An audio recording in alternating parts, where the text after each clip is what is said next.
Today we're continuing in our series through the First Testament book of Esther.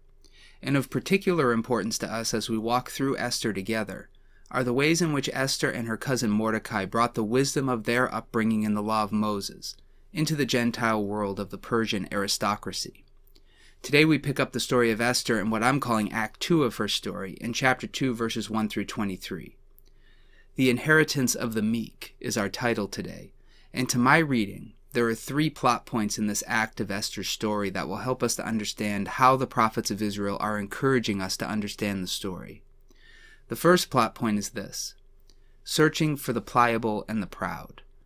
Look with me at Esther chapter 2 as I begin reading in verse 1.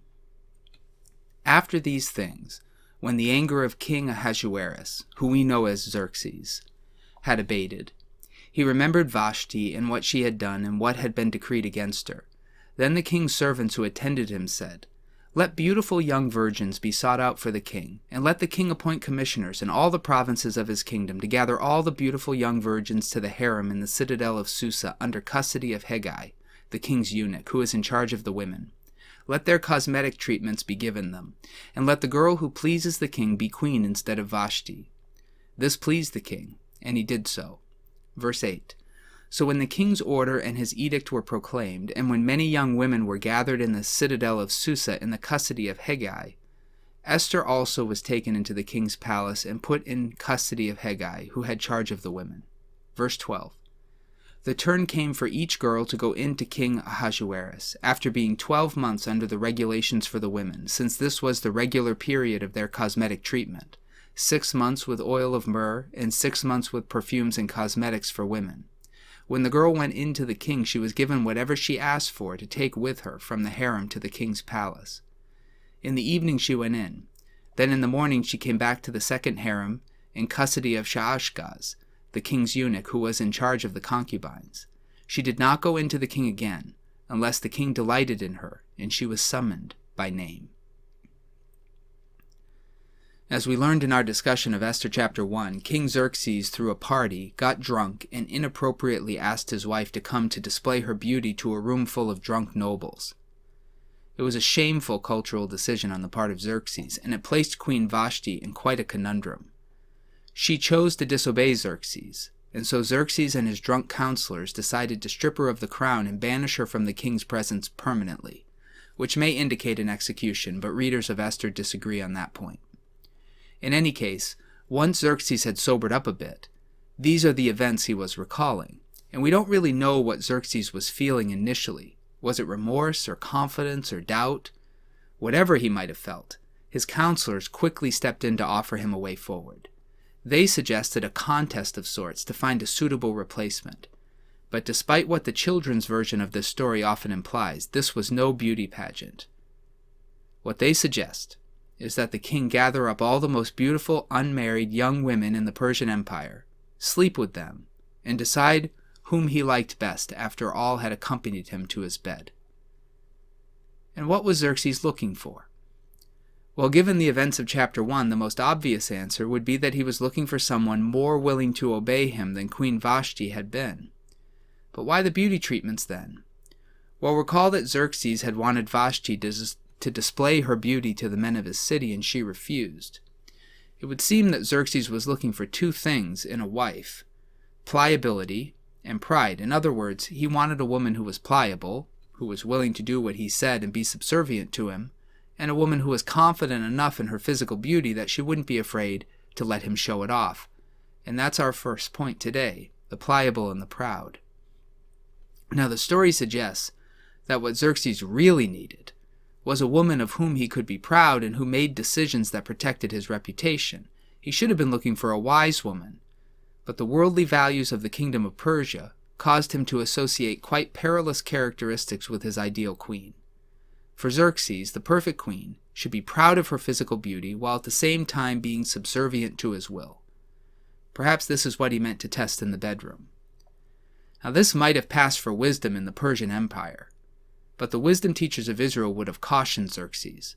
Proverbs 31 verse 30 warns, "Charm is deceitful, and beauty is vain, but a woman who fears the Lord is to be praised." Xerxes already had a wife who was physically beautiful. Chapter 1 verse 11 has told us that Vashti was lovely to look at, but she had not found a way to protect both herself and him from public shame.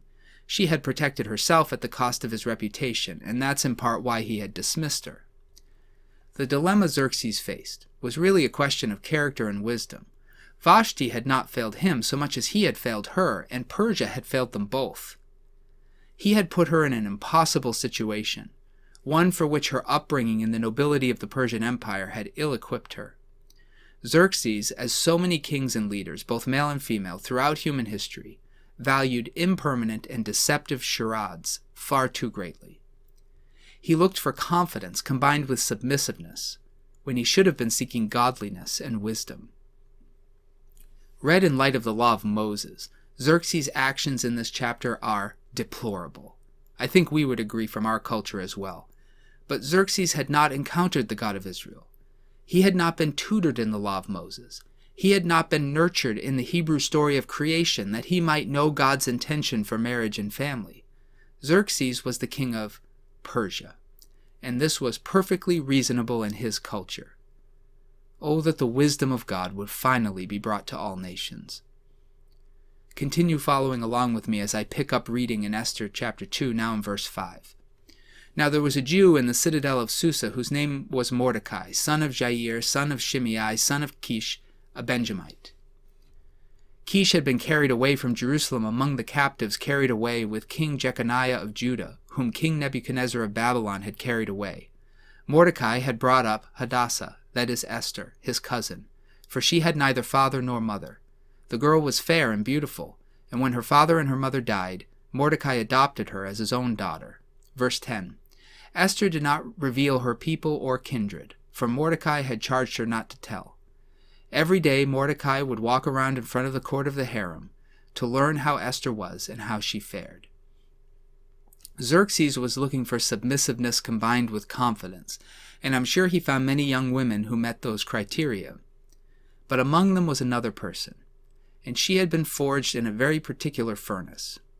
First, verse 7 tells us that she was an orphan.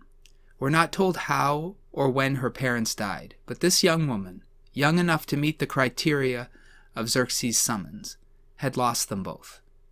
And second, she had been raised in the home of a man who was as faithful to the law of Moses as he could be in his given context. He was her cousin, and he had taken her in.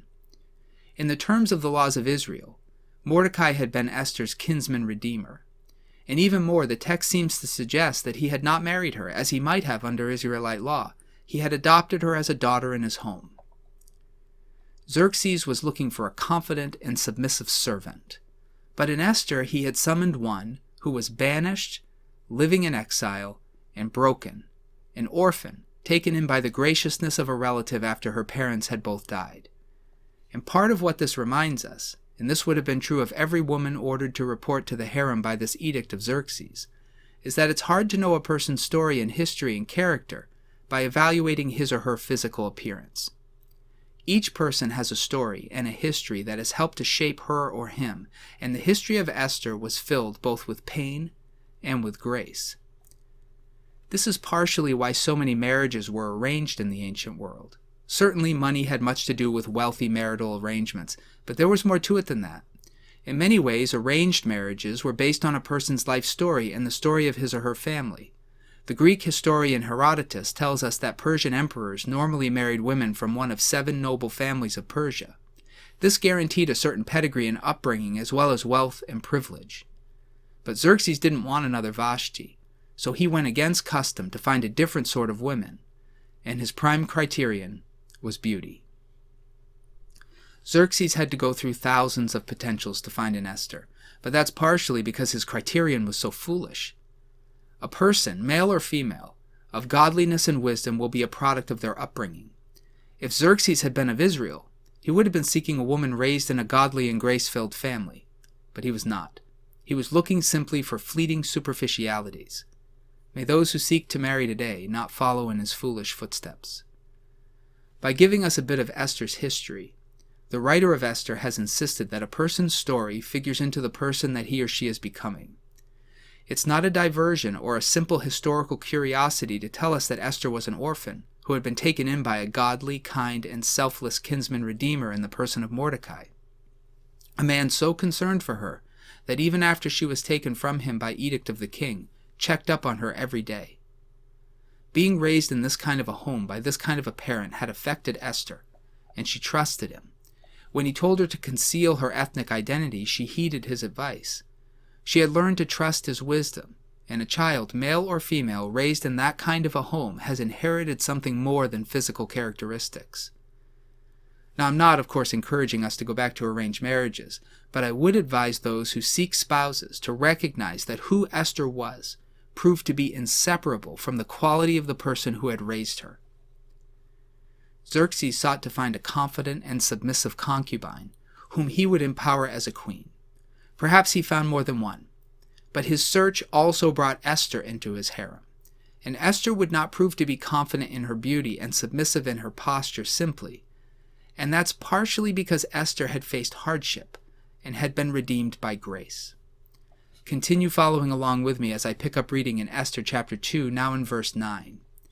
The girl pleased him and won his favor, and he quickly provided her with her cosmetic treatments and her portion of food, and with 7 chosen maids from the king's palace, and advanced her and her maids to the best place in the harem. Verse 15. When the turn came for Esther, daughter of Abihail, the uncle of Mordecai, who had adopted her as his own daughter, to go into the king, she asked for nothing except what Hegai, the king's eunuch, who had charge of the women, advised. Now Esther was admired by all who saw her. When Esther was taken to King Ahasuerus, in his royal palace in the 10th month, which is the month of Tebet, in the 7th year of his reign, the king loved Esther more than all the other women. Of all the virgins she won his favor and devotion, so that he set the royal crown on her head and made her queen instead of Vashti. Then the king gave a great banquet to all his officials and ministers, Esther's banquet. He also granted a holiday to the provinces and gave gifts with royal liberality. When the virgins were being gathered together, Mordecai was sitting at the king's gate. Now Esther had not revealed her kindred or her people as Mordecai had charged her, for Esther obeyed Mordecai, just as when she was brought up by him. In those days, while Mordecai was sitting at the king's gate, Bigtan and Teresh, 2 of the king's eunuchs who guarded the threshold, became angry and conspired to assassinate King Ahasuerus. But the matter came to the knowledge of Mordecai, and he told it to Queen Esther, and Esther told the king in the name of Mordecai. When the affair was investigated and found to be so, both the men were hanged on the gallows. It was recorded in the book of the annals in the presence of the king. This passage has experienced an interesting interpretive history in recent decades, particularly in the hands of feminist theologians. Some readers of Esther praise Vashti in chapter 1 for her willingness to stand up against an abusive patriarchal system. Others have wanted to read Esther as an idealized woman as envisioned by patriarchal systems, soft-spoken, compliant, and content. Consequently, some readers have demonized Esther, while there are still some more traditional readers who hold her up as an idealized version of womanhood.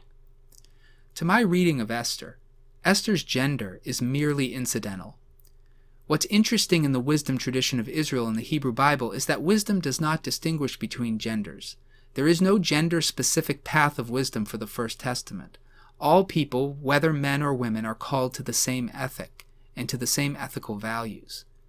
Here in Esther, both Esther and Mordecai respond in similar ways to those in authority over them. Their gender seems to not make a difference.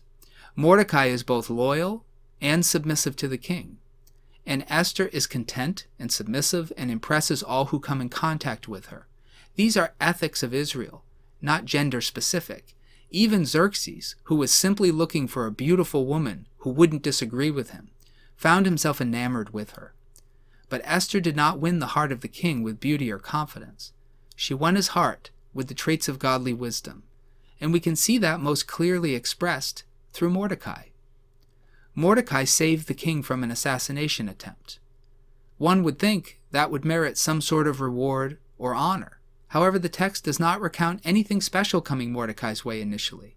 Like Esther, Mordecai is content and submissive. He does not complain or grandstand. In this way, the two are the same. We're not left with the picture of Esther as an idealized woman. We're left with a picture of Esther reflecting her upbringing in the person of Mordecai, and both are beautiful pictures of what godly wisdom looks like. Proverbs chapter 29 verse 23 instructs as follows: A person's pride will bring humiliation, but one who is lowly in spirit will obtain honor. Later, Jesus would express a similar sentiment in Matthew chapter 5, verse 5, when he taught, "Blessed are the meek, for they will inherit the earth." This is the heritage of the humble. Neither Esther nor Mordecai sought self-promotion or vainglory or respect or honor. They knew better. Israel had learned that a king's wrath strikes terror like the roar of a lion. Those who anger him forfeit their lives. That's Proverbs 20, verse 2 again. And this very behavior raised them in the esteem of all those who knew them. Their witness to what they learned from the Hebrew Scriptures set them apart. The Apostle Paul summarized these sorts of values in his letter to the Ephesians in the following way. This is Ephesians chapter 4, beginning in verse 1. "I, therefore, the prisoner in the Lord, beg you to lead a life worthy of the calling to which you have been called, with all humility and gentleness, with patience, bearing with one another in love, making every effort to maintain the unity of the Spirit in the bond of peace." This was the way of Esther and Mordecai, and the difference God's wisdom made in their lives was recognized by all who met them.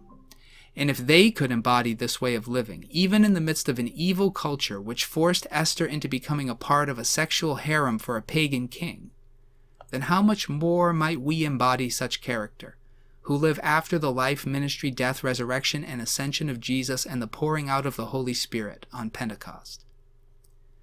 We must not expect the world to bend to our will. This was a horrible situation that Esther found herself in. There was nothing glorious about it. She was treated as a thing by a powerful ruler who did not have to treat her as anything else. We must not expect the world to see us for who we are, or to value us as we believe we should be valued.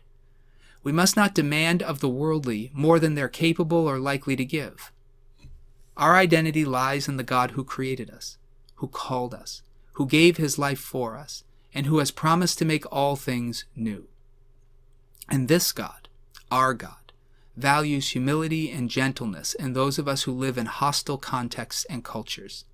He calls us to love our enemies, to pray for those who persecute us, and to be patient and long-suffering with each other. It's one thing to say it, but it's another thing to watch Esther and Mordecai live it out in such a dark and terrible time. Male, female, it makes no difference. These are those God uses to transform the world. Befriend such people. Seek to marry such a person. But most importantly of all, pursue this character yourself.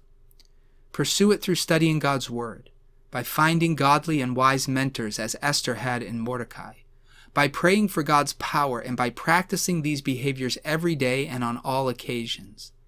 It is the meek who will inherit the earth, not because meekness is powerful in and of itself, but because God is on the side of the humble, of the broken, of the meek. May it be so.